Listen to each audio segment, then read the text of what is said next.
ಇತ್ತೀಚೆಗೆ ಆನ್ಲೈನ್ ವಂಚನೆ ಪ್ರಕರಣಗಳು ದಿನದಿಂದ ದಿನಕ್ಕೆ ಹೆಚ್ಚಾಗ್ತಾ ಇದೆ. ಅದೇ ರೀತಿ ಆನ್ಲೈನ್ ವಂಚನೆ ಪ್ರಕರಣವನ್ನ ಬಳ್ಳಾರಿ ಖಾಕಿ ಪಡೆ ಭೇದಿಸಿದೆ. ಬಳ್ಳಾರಿ ಹೊರವಲಯದ ಅಗರ್ವಾಲ್ ಕಂಪನಿಯಿಂದ ಕೋಲ್ ಖರೀದಿ ವ್ಯವಹಾರ ನಡೆದಿತ್ತು.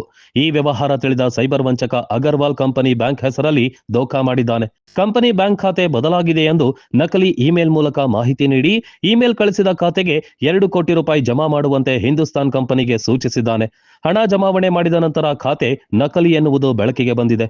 ಕೂಡಲೇ ಕಾರ್ಯಪ್ರವೃತ್ತರಾದ ಬಳ್ಳಾರಿ ಖಾಕಿ ಪಡೆ ಎಸ್ಪಿ ಶೋಭಾರಾಣಿ ನೇತೃತ್ವದಲ್ಲಿ ಕಾರ್ಯಾಚರಣೆ ನಡೆಸಿ ಮಧ್ಯಪ್ರದೇಶದಲ್ಲಿ ವಂಚಕನನ್ನ ಬಂಧಿಸಿದ್ದಾರೆ. ಬಂಧಿತ ಜೈಸ್ವಾಲ್ ಸುಮಾರು 2 ಕೋಟಿಗೂ ಅಧಿಕ ಹಣವನ್ನ ವಂಚಿಸಿದ್ದು 1,49,00,000 ವಶಕ್ಕೆ ಪಡೆದಿದ್ದಾರೆ.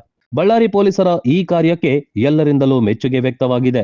ಯಾವುದೋ ಒಂದು ಮೆಸೇಜ್ ಬರುತ್ತೆ ಮೇಲ್ ಮುಖಾಂತರ, ನಮ್ಮದು ಅಕೌಂಟ್ ನಂಬರ್ ಚೇಂಜ್ ಮಾಡಿದ್ದೀವಿ ಅಂತೇಳಿ. ಇವರು ಪರ್ಚೇಸ್ ಆದಮೇಲೆ ಅದೇ ಅಮೌಂಟ್ 2 crores 11,50,000 ಅಷ್ಟು ಅಮೌಂಟ್ ಹೊಸ ನಮ್ಮ ಖಾತೆಗೆ ಹಾಕ್ತಾರೆ. ಅದು ಆ್ಯಕ್ಚುಲಿ ಆ ಕಂಪ್ನಿ ಇರಲ್ಲ, ಬೇರೆ ಯಾವುದೋ ಪ್ರೈವೇಟ್ ಪರ್ಸನ್ ಅಕೌಂಟ್ಗೆ ಹೋಗುತ್ತೆ. ಅವನು ವಿವಿಧ 18 ಖಾತೆಗಳಿಗೆ ಅದನ್ನು ವರ್ಗಾವಣೆ ಮಾಡಿ ಆ ದುಡ್ಡನ್ನು ತೊಗೊಂಡಿರ್ತಾನೆ.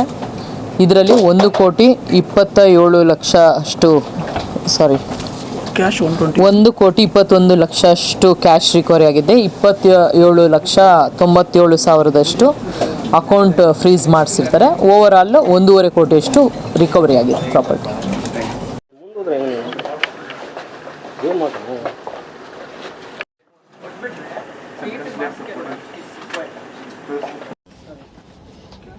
$1,21,00,000 ಅಷ್ಟು ಕ್ಯಾಶ್